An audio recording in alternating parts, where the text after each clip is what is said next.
democracy. The center was established back in 1999 with the main goal of starting a conversation and advocating for democracy in the Middle East. Fast forward to today, and especially after the Arab Spring and the revolutions that swept the Middle East. I think a few years after that, we see Tunisia as possibly the only hope, for the time being at least, for establishing a true democracy, for establishing a model, hopefully, or maybe an inspiration for other places.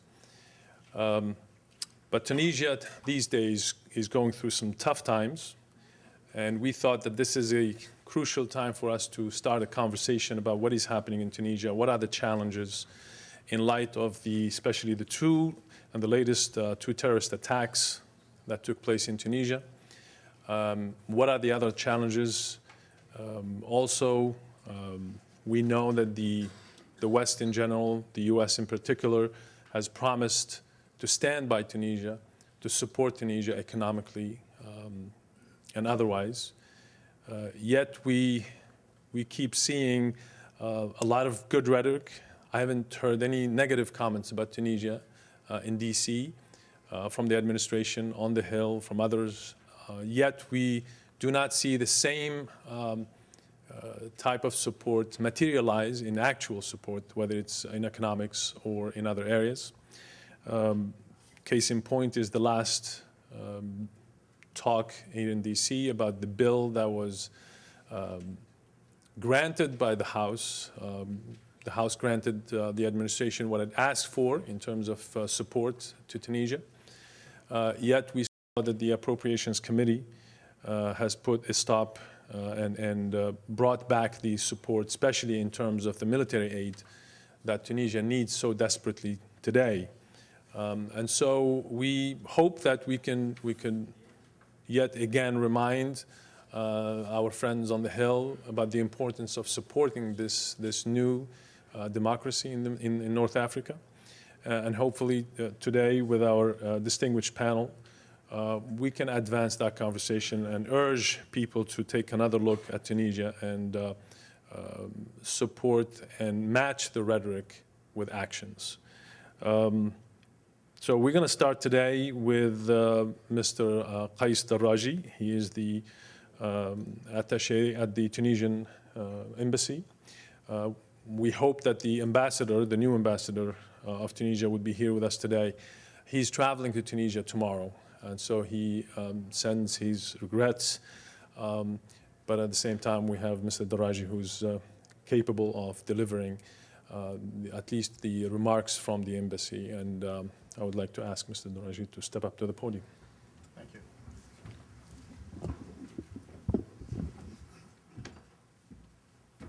Thank you, Margie. Thank you, Bill.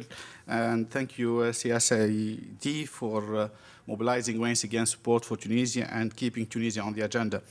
Just more precision about my position here today. I'm filling in for the ambassador. Unfortunately, he's traveling tomorrow, but he is having right now a meeting at the Senate to try to convince the Senate about the appropriation bill regarding Tunisia. It's always being the first speaker has advantages and has drawbacks. The advantage is that the audience does not expect much from welcome remarks. The drawback and the disadvantage is you cannot pick up any idea or any interesting sentences from your predecessors, from the other speakers. So I take risks, and I'm going to make a couple of comments rather than a structured speech. Well, we are all quite interested in the theme of this conference about mobilizing support to democracy in Tunisia, to the experience of transition in Tunisia. We all remember that in 2011, when Tunisia triggered off a process of change and offered a new template of change in the whole region, there was much enthusiasm from the international community, from the United States in particular, from the then G8 structure. And there were many ideas about the Deauville Partnership Initiative. There was talk here in the US about a Middle East Fund, a Middle East Initiative. When The picture has changed, and all the other experiences seem to have failed or are seen as not leading anywhere. And Tunisia remained the only country that is pursuing this path of democracy and transition. All that kind of talk about support has vanished, and there is nothing left about it. Does it mean that democracy needs a critical mass, a regional critical mass to be supported? I think that on the contrary, when you have a candle, you need to support that candle to offer hope to the whole region, rather than not being interested in that kind of thing.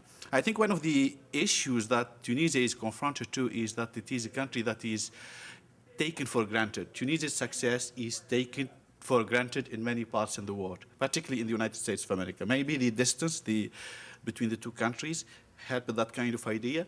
Maybe we appreciate very much the assets that Tunisia enjoys in terms of political maturity, in terms of moderation, in terms of historical heritage of openness, reform, and constitutional history, in terms of women emancipation, in terms of relative large middle class. Maybe we overestimate those assets, and we think that Tunisia can do it by itself. It will do it by itself, certainly, but the international support is quite important and quite crucial. And we have seen in all democratic transition experiences, international support played a major role.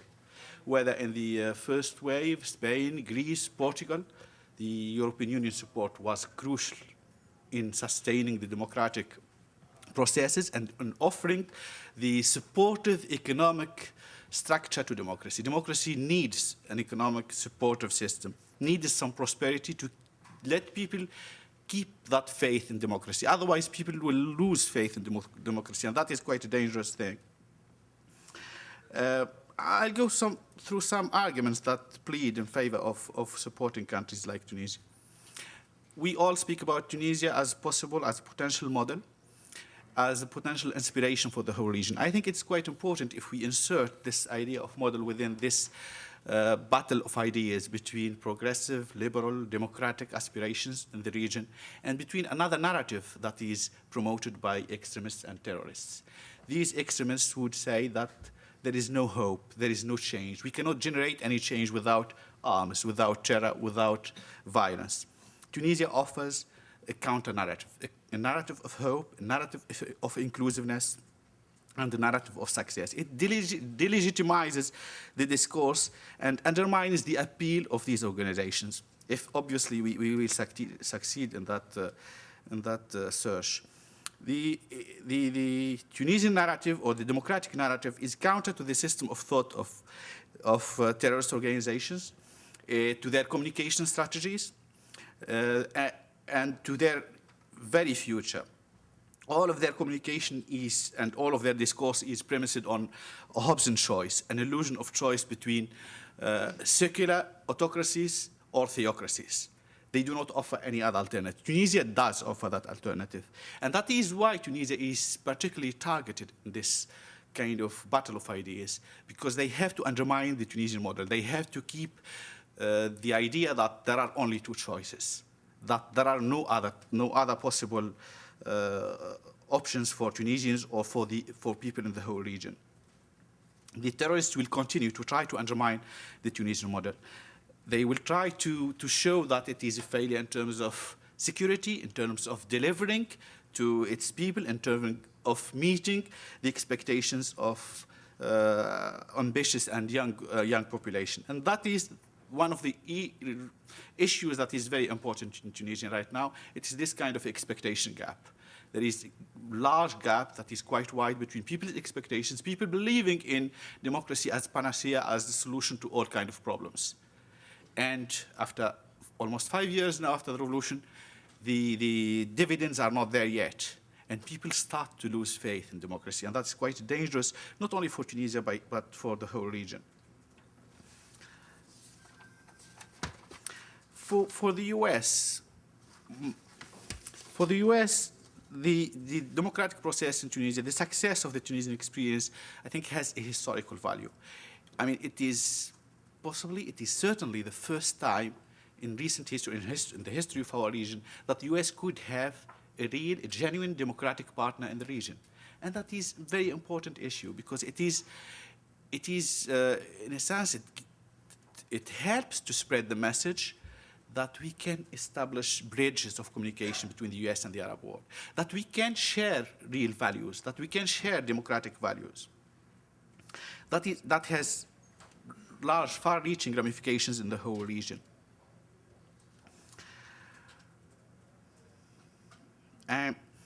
For the US Tunisia offers another possibility. It is a very small country, manageable country, that has a lot of assets. So in terms of cost, benefit, investment, Tunisia offers the best yield. Tunisia is a small country. Small investment will give results very quickly.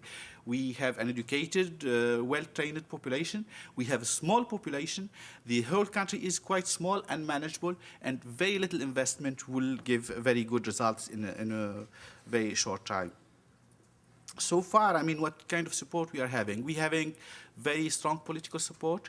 We have so many initiatives, but the problem is there is a plethora of initiatives, very poorly funded, that lack that kind of cohesion, that kind of synergy between programs, that kind of heavy investment that will give some visibility and will yield real change on the ground. I think for the US, Tunisia is a model of an inclusive democratic process, a model of a country that could serve as a partner for the US right now in terms of promoting the values, in terms of sharing these values, but also in strategic terms, Tunisia is a country that could serve as a partner for the US in the medium and longer term against terrorism. Tunisia has the potential to develop capabilities to serve as a regional deterrent against terrorism in the region, as a regional force of stability in the whole region. Within the chaos that we have in Libya and in sub-Saharan Africa, Tunisia could offer the United States of America a foothold to defend its values and to fight together against terrorism and to protect its allies and its interests in the whole region. I think that we have to break from the thinking that Tunisia is a minor country that could not have the impact that we need in the region. Tunisia has always punched above its weight. Tunisia has always exported ideas and enlightened thought to the whole region. And Tunisia could serve as that kind of partner that will help the US promote its values and protect its interests. Thank you very much.